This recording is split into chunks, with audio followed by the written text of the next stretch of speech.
ready. Recognize the city of champs. Boston, baby, we do what you can't.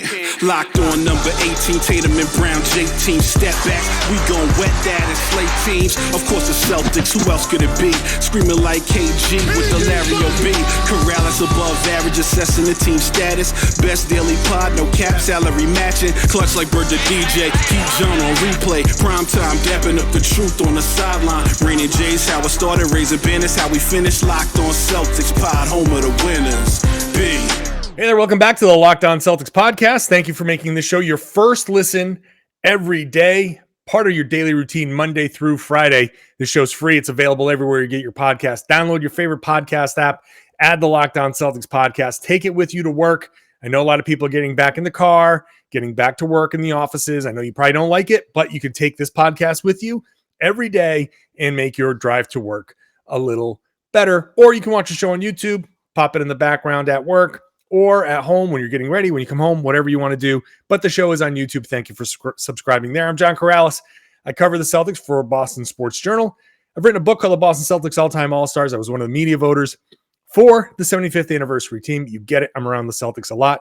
And today we got a lot to talk about. Robert Williams, the timeline is continuously shifting. Of course, time does not apply to Robert Williams, the Time Lord, but plenty to get to. We'll get into some Mike Gorman stuff. Later on, we'll talk a little bit about the clutch time situation, which Celtics still not great. And well, I guess we got to talk some of the vaccine stuff. Let's bring in Tom Westerholm to get into some of this stuff. Tom, what's going on, man?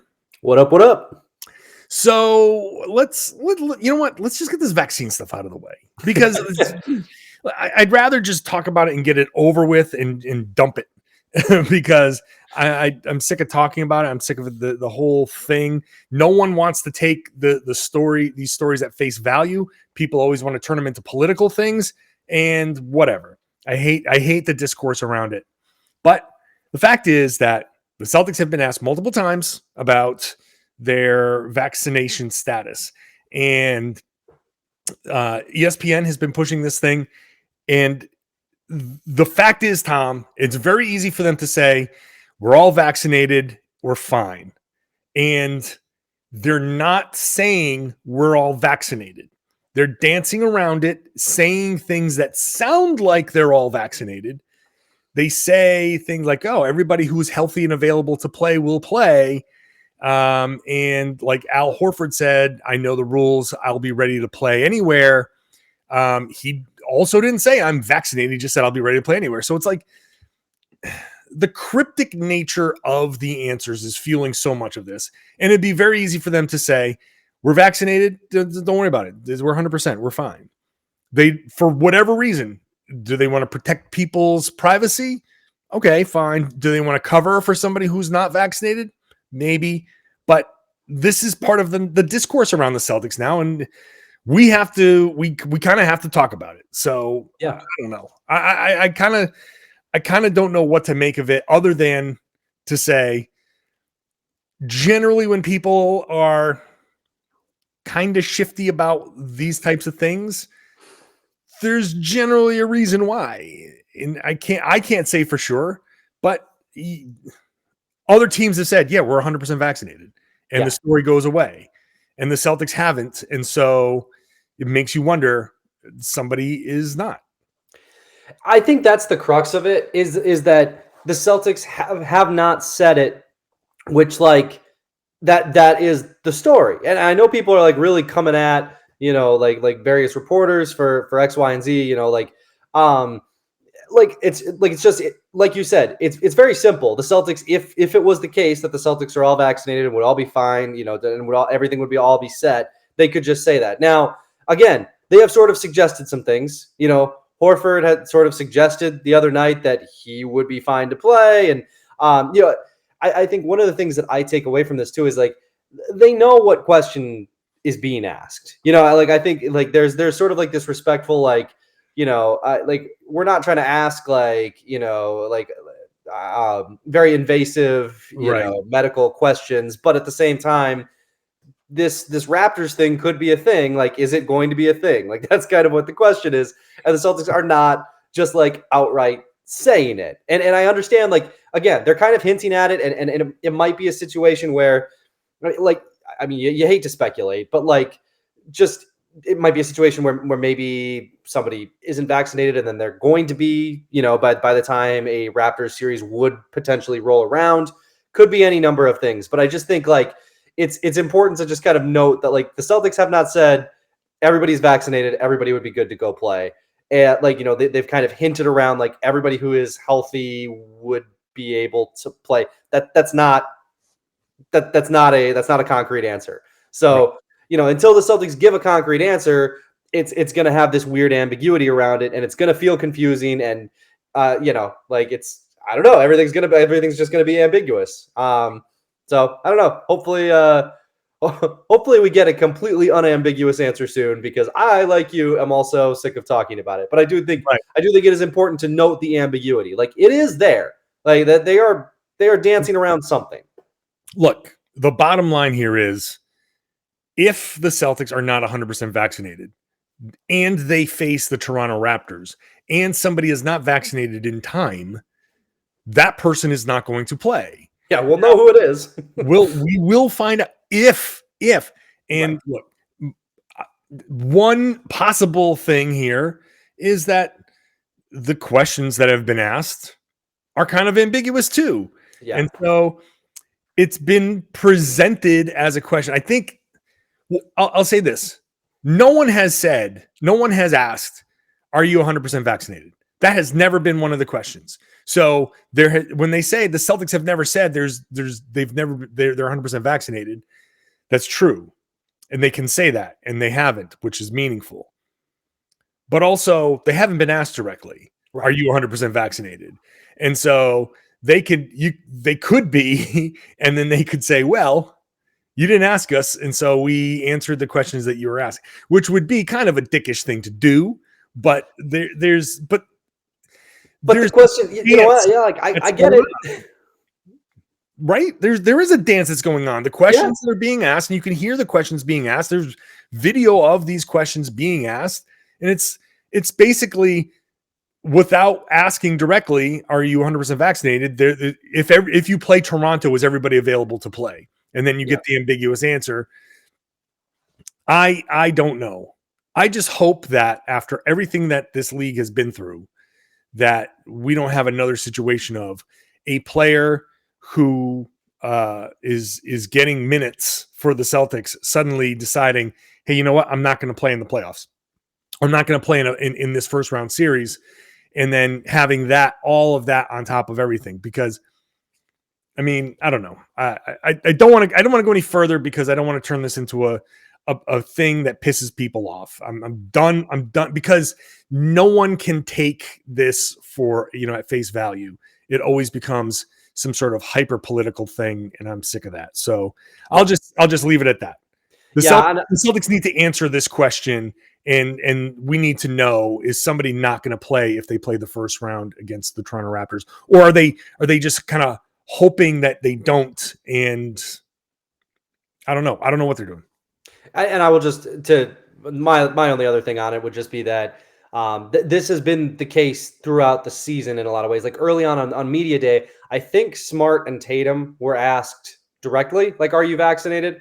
I know like Josh Richardson was too. And like Josh Richardson was like, nope. But I know if you go back and look, Jaylen Brown was not asked directly, like, are you vaccinated? It was more of like what are your thoughts on this, kind of like that type of question.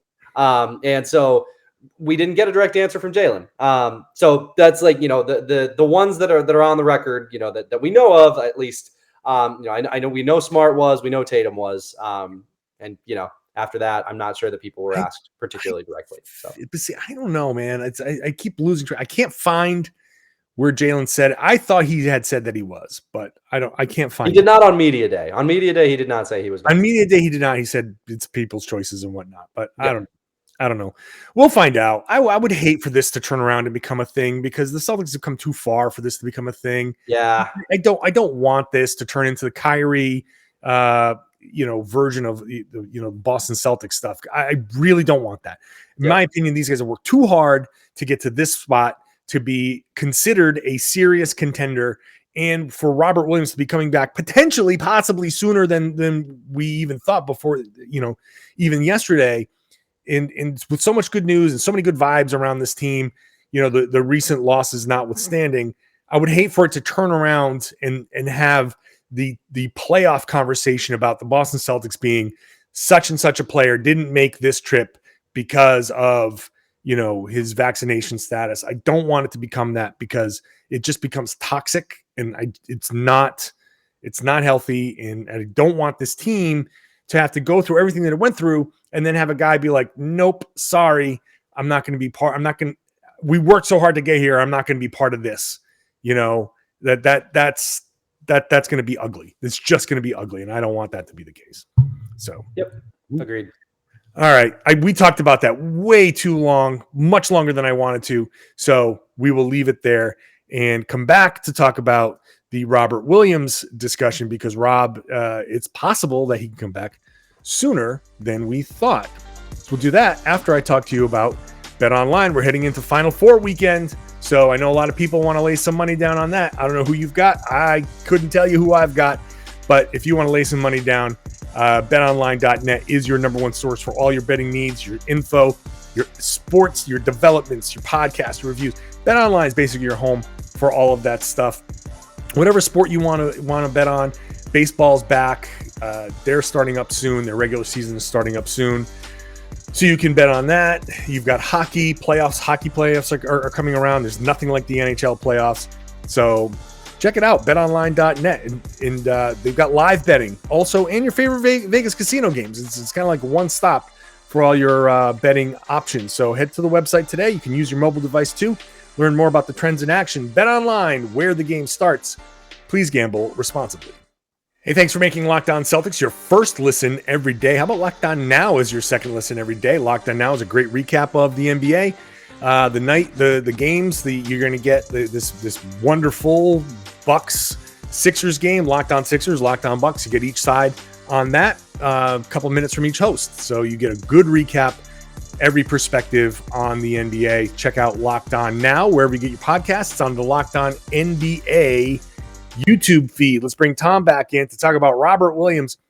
Adrian Wojnarowski, by the way, I implore everybody, Wojnarowski, he says it all the time.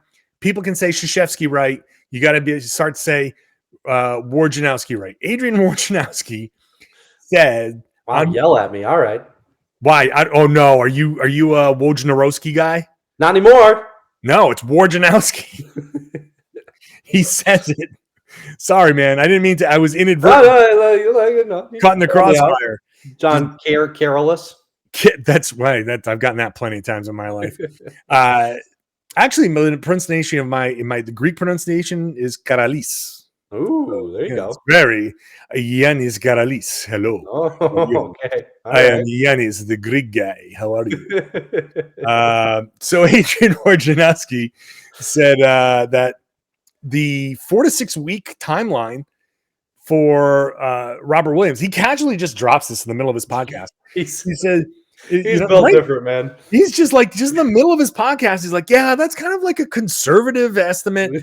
And there's a real possibility that he comes back before the 4 weeks. So that's like, whoa, that's not nothing, like that's not like, that's something you actually tweet out. That's a legitimate Woj bomb that, and when I said it, I'm like, oh, let me just tweet this out. I think people would want to see it. And then my mentions just blew the hell up because people were like, oh my God, really? Yeah. If he can come back in 3 weeks, that's meaningful because that's now a first round series that he can be a part of potentially. And hey, look, if he is available in the first round series and the Celtics happen to be up 3-0, then you say, hey, maybe you make the decision to be like, all right, we can work him in and have him play 20 minutes. And you ramp him up and it just gives the Celtics potentially different options. But let's just react to that initial news that 4 to 6 weeks, people have been kind of like projecting further out. Oh, what's that? 6 weeks. Maybe we should be looking at like 3 weeks and what that actually is. Well, and not just that. I think the other thing that's really good about it is it does indicate, Warge said on his pod, like this was like basically better than like the best case scenario that the Celtics could have hoped for. And I think that matters maybe more than anything else, right? Like not just the timeline, not just the shortened timeline, but also like, I mean, we talked about it in the last podcast. Like Rob is going to be a key player for the Celtics for a long time if he stays healthy. Like, and you know, he's going to be a key player for the Celtics, period. When you look at how much the defense struggled against Miami, you know, at least comparatively, when you look at just the impact that he has on both ends of the floor, I mean, it is really significant how much better they are when they have him. So, you know, I think even beyond, you know, yeah, obviously it's huge to potentially have him back for any number of reasons in the first round and, you know, just even to prep for the second round. But beyond that too, just looking ahead, I mean, you know, I think I had some mild concerns. I don't know anything. Like, I'm not a physician or anything, but like, I mean, I had some mild concerns about trimming the meniscus, you know, like that Dr. Jess Flynn had that really good graphic, that really interesting article about what it would mean to trim the meniscus. And, you know, that's nerve wracking. Like that's a major decision. That's a major health decision that he had to make. And it sounds like, you know, they're pretty confident that, you know, that they made the right one and that this is about as good an outcome as they could have hoped for. So that's all great news, you know, just even certainly from the first round, certainly from like, you know, the Celtics will need him in the second round, but also just from you know, Rob's health and for the, you know, for the foreseeable future, for the next few years, great to know that this is, you know, that this is a good outcome and that the Celtics, you know, can kind of look forward to that. Look, he's already back in the practice facility. That's crazy. Like, you know, this modern medicine, man. It's nuts, but he's already there. He's in the team meetings. He had surgery in what? He missed one game and one film session. And now he's back in the practice facility. So, you know, I wouldn't be surprised if you see him you know, on a sideline or something like that, and you know, soon. Like, it's kind of wild, and you know, the fact that you can go in with the arthroscope and like make a tiny half-inch incision and stick a little camera in there and be like, oh yeah, we see everything, no problem. It's, you know, zip, come on out. It's no major thing. Like, it is modern, you know, modern medicine is like crazy. Like, and so the fact that it's, you know, in the fact that it is the meniscus, it's just a piece of cartilage, that like, that's also part of why you can come back so quickly. So in some ways, if you're going to get a quote unquote major injury, this is the one to get, I guess, because you could come back sooner. Hopefully you're right. Hopefully it's not the long-term issues don't surface. And that's the thing. They might not, but they might. And it's hard to say, you know. People are afraid that it might cut Robert Williams' career short. Is this going to have an impact on his future contract negotiations? You know, they're going to be like, hey, we know you've got only about 85% of a meniscus left. You know, we're worried about this, but they already have. Whoop, there goes a light, and I'll fix that in the next segment. For the rest of the YouTube segment here, you're going to see me as a nice bluish tint as only the monitor kind of lights me up. Okay, great. But yeah, but I think for now, we can be heartened by the fact that this shouldn't affect his explosiveness, and missing only 3 weeks. If it is only 3 weeks, if it is, then that's kind of, you know, you say you don't have to make up on the cardio quite as much. You know, wind doesn't quite go away. Like, yeah, you're not going to be up to 40 minutes a game type of shape, but you can come back and play NBA basketball as a young guy like Robert Williams, and, you know, you don't miss quite the same beat. Now, you give me 3 weeks off, and just for the record, I've taken a little bit more than 3 weeks off. So getting me on a basketball court, no, have the defibrillator ready. But for Robert Williams, this is something that you can come back from. So it is, like Rose was right. It is the absolute best possible news considering the situation. And if the Celtics, even if the Celtics struggle in the first round, it's possible the way they spread things out that he could even be back for a series like a game 6, a game 7. I mean, imagine having Robert Williams back in a game 6 or a game 7 situation and being like, oh, okay, we're good now. Yeah, absolutely. And I mean, look, you mentioned the cardio. like you would assume that like part of the rehab will also be cardio, right? So it's like, yeah, it's not the same thing as playing in an NBA game, but like your body kind of keeps a certain amount of cardio and like it kind of like keeps the muscle. I don't. I'm not a doctor. I don't even know why I'm trying to make this point, but like if you aren't like lying on your back for 3 weeks, your body can really keep some of that muscle memory, and then like the cardio really comes back quickly. So it really does feel like, yeah, maybe not in his first game back, he's not playing 40 minutes, but maybe in his third game back, it's like, I think that it's not out of the question. It's not out of the question. It really is. I mean, especially for this season, for the potential for the Celtics to be a contender, for them to make a run this year, this is as good news as you could possibly hope for. Like, getting him back is so crucial, and we saw that last night when we're recording this, and just I mean, I'm happy for Rob, and I'm happy for the Celtics, because this is really big for them. And look, he can still do other things. He can still lift weights. You know? Right. You can lift weights in a manner that works your lung capacity, and you're not going to be standing for those things, but he could be sitting or on a bench or something, and or have one leg kind of stabilizing him and doing other things. Like, he can do other things. And, he might come back looking maybe a little bit more swole because he's been sitting there working the weights a little bit harder. But you can do things. There are hand bikes that you can do. There's pool work that you can do. That there are a lot of things to minimize the impact on the cardio.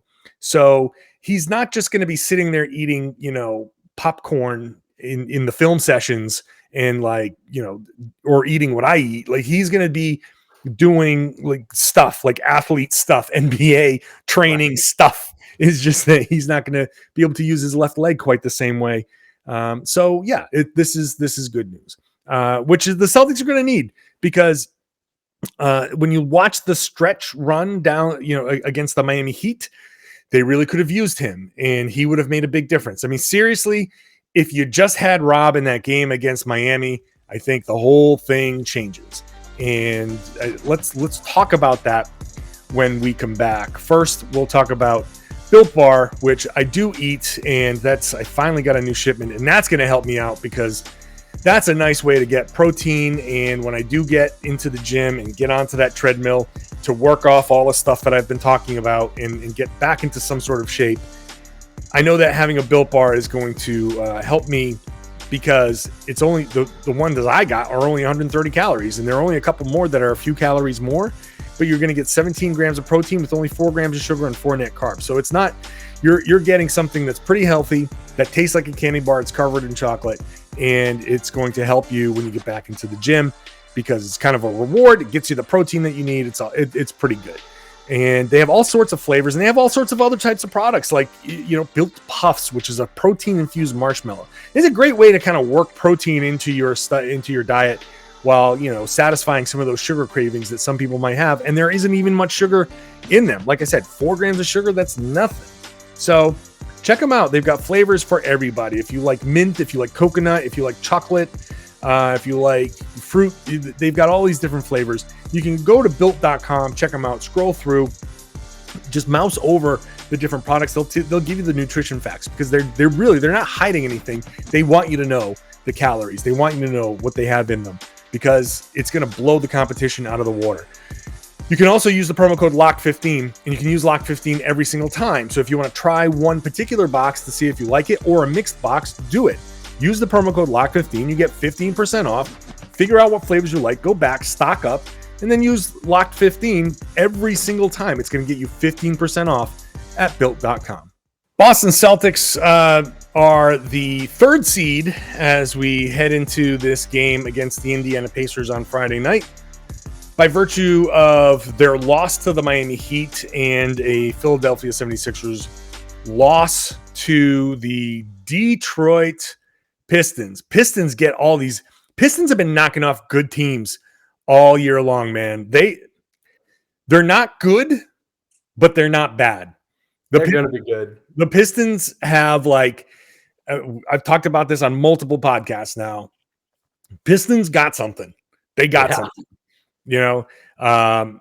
the first couple months where people were like pointing to Cade Cunningham and like, this is your king. This like, there's no Cade Cunningham. Yes. Yes, he is. They got something good going over there in Detroit. They will be good. No doubt about it. So Philly now drops to 46-30, a half game behind the Celtics. So the battle now is for basically, I think, third or fourth place. Whatever. It's not going to be an issue. I don't think the seeding matters much. Unless, of course, as you know, we want to revisit that first segment conversation. That's the only time it might matter. But it does matter that the Celtics lost to the Miami Heat when you look at their fourth quarter execution. Yeah. Which it seemed like they had a target. When you watch the end of that game, they were targeting Max Strus and even passing up opportunities to work Tyler Hero into some of their offensive sets and try to attack him. They instead chose to try to attack Max Strus, and they did it with medium success. Where teams like Miami has been blowing fourth quarter leads lately, and teams have been targeting Hero. Hero's been the weak link that teams have been going after, and the Celtics multiple times down the stretch had Hero in the defense, like on the ball handler, and they just passed out of it. And I don't know if that was, hey, let's run our stuff, or if it was just poor decision making. I don't know what it was, but you see the Celtics kind of revert a little bit to quick shots, a little bit towards isolation, but not like the good isolation where you make a quick decision. You turn, you see you got a good matchup, and you go. It was kind of like the slow grind of not great shots, and it does make you kind of wonder, like, is this how much of a problem is this fourth quarter execution stuff? Because the Celtics don't have a good crunch time record, and I'm kind of struggling to say that, like, so much of that fourth quarter, like really, really bad numbers, happened during a part of the season where we're all just kind of like happy to forget about. But it's almost like the finding a fossil or something. Like we're in this new world, but you keep digging up this, like, oh, look at this, your crunch time sucks. It's like when they've been challenged down the stretch, it's been mixed results. They had the tough loss to Dallas. They had a tough loss to Miami. And I think there is somewhat of a legitimate question to ask, like, if you're not blowing a team out, can you win these close games? And that's the key part, right? Like, yeah, I think it was you who asked Horford last night this question. And Horford was like, no, I think we've really figured some things out. I think we've, I think we're going to be okay. And look, I wouldn't expect Horford to say anything else, obviously, but I do think no, we're screwed. Yeah, man, we're so screwed. We just shrivel up when we got, like, we're terrible in crunch time. What if Al Horford just said, you know what, we got no balls? Like, that would have been that would be my headline, obviously. That would have been headline. No. And we could do that sometime. Just like invent quotes that would have been way better that players should have said. Sure. You want to do like ball sack sports? We can do the Locked On Ball Sack Sports podcast and just make stuff up. Sure. Yeah, I love it. But I think that is the key part of it, right? Is like, they haven't been good, and like they like and Horford can say all he wants that they that they figured a lot of stuff out, and they have, but they figured things out so well that we don't have any like good crunch time film because they were just killing everybody. So what happens when you're not killing everybody? That really matters. I mean, the Celtics crunch time offense, if you go on NBA.com, they have an offensive rating of 97.9 in crunch time. That's horrific. Like, that's not good. It's like 27th in the league. It's really, really bad. They're like 26th or 27th over an overall net rating. Due to that offense, their defense isn't that good either. Honestly, in the crunch time, they've it's like 108. They're 17th in the NBA in crunch time defense. Like, these numbers are very bad. And like, look. But again, sorry, but those numbers do stretch all the way back to November, December, when losing fourth quarter leads was the thing that was their thing. 100%. So do you feel confident going into the playoffs that you can build these 12, 13, 14-point leads, or 20-point leads, whatever they've got over these teams? Like, if you feel confident, then great. If you think that you're going to roll through the playoffs and, win 4 out of 6 games by 20 points, then yeah, it's no problem. But I do think you kind of want to see let's see some close ones. Pull out score some buckets. I to your point about the matchups, I think one of the interesting things is that the Celtics all season have been really focused when they have a guy that they want to go after. That not only will they go after the guy, Ime will tell us who it is after the game, right? Yes. So if we had asked, Ime probably would have been like, "Oh yeah, it was Max Strus. We were trying to demolish that guy." But yeah, they do laser in on those guys, and I don't know, maybe they need to mix that up a little bit. Maybe there's something else that needs to happen. But the big thing I think is that offensive rating has to come up. They have to be able to score better than that. And we need to see it. They need to prove that aspect of their early season struggles is gone too, because at this point we just don't have the evidence to prove it yet. So it was funny because I was chatting with Mo Dakhil, who many people know on Twitter. Is fantastic at breaking stuff down. Mm-hmm. He was on his Twitch feed and going through the Celtics stuff, and we had said we were going back and forth, and he had said that the Marcus Smart 10 3-pointers was not great. And I admit, I'm very obviously very pro Marcus Smart. I think that he's a very big part of the Celtics' success in this run, but I also think that he overstepped his bounds a little bit and fired too many threes. And the problem that I had was that he took threes that were open, but 13 seconds in the shot clock, where I think one of the hallmarks of his game all stretch here, the past 3 months, has been that he would turn those down and make another move and make one more kind of push to see if something else can open up. Because with 12 or 13 on the shot clock, you've got time. Yeah. That shot that Smart got, or probably I want to say 3 or 4 of them, that was, you can say, hey, that was a good shot.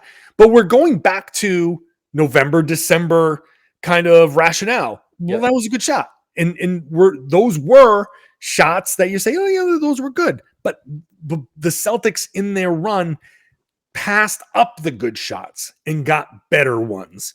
And there was one where Peyton Pritchard was coming around and he was wide open. And hey, Peyton's been super, super hot, and he's been getting these wide open shots. Let's one more swing. And the Celtics didn't have that one more swing, and they didn't have these. Everybody just kind of I feel took a half step back. And it was funny because the part that Mo and I were talking about was that the Toronto game where no one played, and Marcus was like, hey, I've got to be the guy. And I was just purely dismissive of, yeah, you go out and try to shoot them into it, whatever. But Marcus Smart was like Frank the Tank in old school when he get that when, oh, it's so good when it touches your lips. When it touches your lips. When Marcus Smart got those 10 shots, he was like, oh my God. And then the Miami game was we're going streaking, and he was taking 10 shots. So I'm hoping that in the stretch that Marcus gets back to moving the ball, which he does brilliantly as the point guard. I think he's great at it. I hope that the team goes more into searching for the great shots and not just the good shots, and that they are willing to make the extra play and not go into, I'm going to make the play because I trust myself. I think the old habits kind of resurfaced just enough where the Celtics kind of made some critical mistakes down the stretch. And we just hammers the point home. You play the right way, you blow teams out. You play the wrong way, even for a little bit, and you start getting your shot blocked, you start turning the ball over, and you lose games at home. It's kind of as simple as that. Well, look, I mean, it's like these are our vicious cycles, right? Like, and that's what this whole Celtic season has been. Is early in the season, like you said, a couple of simple things start to go wrong, and it snowballs. Over this last stretch, a bunch of things started to go right, and that snowballed. So, like, yeah, I mean, you got to just with this one, I think you just got to nip it in the bud, and like you said, I do think. It is interesting. I felt like there were a couple possessions early on in the game where the Celtics maybe overpassed a little bit. Like they were really looking for that great shot. And, maybe they were looking for it a little bit too much. Cause like guys might've been like just a little bit covered. And they were like, well, maybe if I move it, we can find somebody else. And that kind of unselfish basketball is great. Like you just, like sometimes it doesn't work out for you, but that's the right mentality of just kind of keeping it moving and trying to find the next right guy. And I wonder a little bit if some of those shots by Smart, were kind of a reaction to that of like, okay, well, we can't overpass again. Like we don't want to keep overpassing to the point that, you're just not getting a good shot, period. So, all right, this shot's good enough. Let me toss it up there. And that's obviously, not great. It's understandable. It's just literally a reaction to something that happened in the game. I do think that like you can find ways to beat Miami's defense. Like they're good. But like, there's weak links in there. More weak links than are on the Celtics team for sure. So, you keep moving the ball, you keep, ball movement, player movement, you'll find it. And I think that's why again, like you said, as long as the Celtics kind of get back to playing the right way and making the right pass and trying to find that right shot, keep moving it. Yeah. At 12, 13 seconds, you don't need the pull up three. I think they'll find better ways to play against the Heat. But yeah, I mean, look, 10 threes is a lot of threes by Marcus Smart. Yeah, like it's a lot. That's just objectively too many. And I like you, I'm very pro Marcus Smart, but 10 is a lot. It's too many. I also think that this really highlights how much they miss Robert Williams, because some of those Jaylen drives where he ended up getting blocked are plays where they would end up being lobs. Marcus Smart 3-pointer. I forget who he was posting up against. I want to say Duncan Robinson, maybe. He's like on the high post against Robinson. He catches the ball and does this like kind of step back behind the 3-point line and launches a 3-pointer when he had a driving lane, but without Rob there as a lob threat, he just didn't drive like that. And I feel like without Rob there, it took away an option. And Miami knew that option wasn't there. Yeah. Boston didn't know that. Boston knew that option wasn't there. And the defense plays for a certain thing. Like they just think if Jaylen's going to drive and there's no Rob behind it, then sell out on Jaylen and block his shot.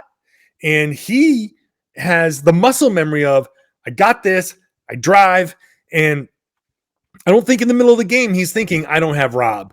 Right. I think in the middle of the drive, he's like, in his mind, he's like, where do I go now? Well, I'm in too deep. Let's see. Maybe I can get this shot off. And you can't. I do think that the part of this is the adjustment to life without Rob. And part of that, getting him back sooner would be great. But also the point I was making last night in the podcast was just start Daniel Tice. Start Daniel Tice and get more reps with him in there as an option. We need to see Tice with those starters as an option so they have an outlet that they feel comfortable. Like, okay, Daniel's there. I can still throw the lob. And maybe it becomes a layup versus a dunk, but it's at least an outlet that a defense has to respect. And I don't think the Miami Heat defense respected anything besides the drive, and that I think had a real kind of impact. So if I'm going to say I'm optimistic about anything, it's that if Robert Williams is coming back sooner rather than later, then that gives them a huge outlet, and that's going to help in the crunch time situations. It is cool to see, just like in practice. Like obviously, like I know Celtics fans aren't going to be like, excited about a loss, but it is kind of cool to see in practice, like the actual impact that Rob Williams has. Because You can say it until you're blue in the face, like, wow, Rob has a huge impact. Wow, Rob has a huge impact. And then you take him away after the stretch, and it's like, whoa, yeah. This guy matters. This guy's also important. Shout out to us for the Mr. Pibb nickname, because here's the thing about Mr. Pibb, right? It still tastes good. It still tastes a lot like Dr. Pepper. It's still good. It's not quite as good as Dr. Pepper, but it's still good. Daniel Theis was 6 for 6. He played a phenomenal game. He was so good. He's not quite Rob Williams. He doesn't quite have the impact of Dr. Pepper, but you know what? As a passing, Mr. Pibb does the job for you. So as some people on Twitter reminded me, maybe he's a Pibb extra in that game. I mentioned Pibb extra on the pod. That's why they tweeted it out. That's why they sent it out. I would love for that. I would love for that to stick, Mr. Pibb. But yeah, I agree with you. I think Daniel Theis can really fill the void nicely. I really do think that he can for a first round series. For me. Oh yeah, but I mean, yeah, I think they need Rob back to make a run. I think we're seeing that. Sure. For a first round series, I don't see any reason they couldn't win one with Daniel Theis. I mean, I'm talking about the actual void that's in front of us. Okay, you know what I mean? Like the 3 to 4 week void that's in front of us. I think Daniel Theis can fill that. I agree. I think, going with Grant, I don't know. Maybe it was the PJ Tucker matchup, but that ended up being a bad one. Yeah. For Grant, who quietly has had, or maybe not so quietly, he has not had a great March. No. He's shooting like 31% from 3 in March. It's been a little bit of a struggle for him. He needs to get that back. And his February wasn't all that great either. It wasn't as bad. Like, it was good. I think it was at 36% in February shooting from 3, down from, over 40% in January. So but the trend is in a direction that I don't like. So I think him coming off the bench is much more in line with what I want. I think Theis filling in for the next few weeks is better. Ime Udoka said he wants to see how that works. So I think he's kind of like skewing that way and maybe going up against Indiana, with some size. I don't even know what size they have left, but they're generally a bigger team. So that could be where he wants to go with that. So I don't know, Mr. Pibb to the rescue. Pay us 25.9% from 3 over the last 10 for Grant. Oof. Not what you want. Yeah. That's not good.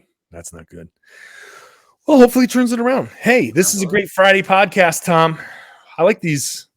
It's a nice little casual Friday podcast, chilling out, talking about a bunch of Celtics basketball. A little grab bag for you. Yeah, a little bit of everything. Yeah. Tom Westerholm, Tom_NBA on Twitter at Boston.com. Appreciate you. Thanks, Tom. Thanks to you, dear listener and watcher. If you're new, if this is your first time listening and watching and you're still here, great. Now, hopefully that means you enjoy the show. Hopefully you didn't just fall asleep and forget and just wake up and go like, whatever. So subscribe wherever you get your podcast, download the show, bring it with you in the car on the way to work, take it with you on your commute, maybe you want to listen when you're in the shower, walking the dog or whatever. That's cool. It's wherever podcasts exist. It's free. It's daily, Monday through Friday. Make it your first listen every day. Watch a show on YouTube. We're past 4,700 subscribers. Want to get to that 5,000 before the playoffs start. So really hope that you're out there. So, if you haven't subscribed yet, please do. If you have, please spread the word. Tell everybody they should be listening to and watching the Locked On Celtics podcast right here on the Locked On Podcast Network.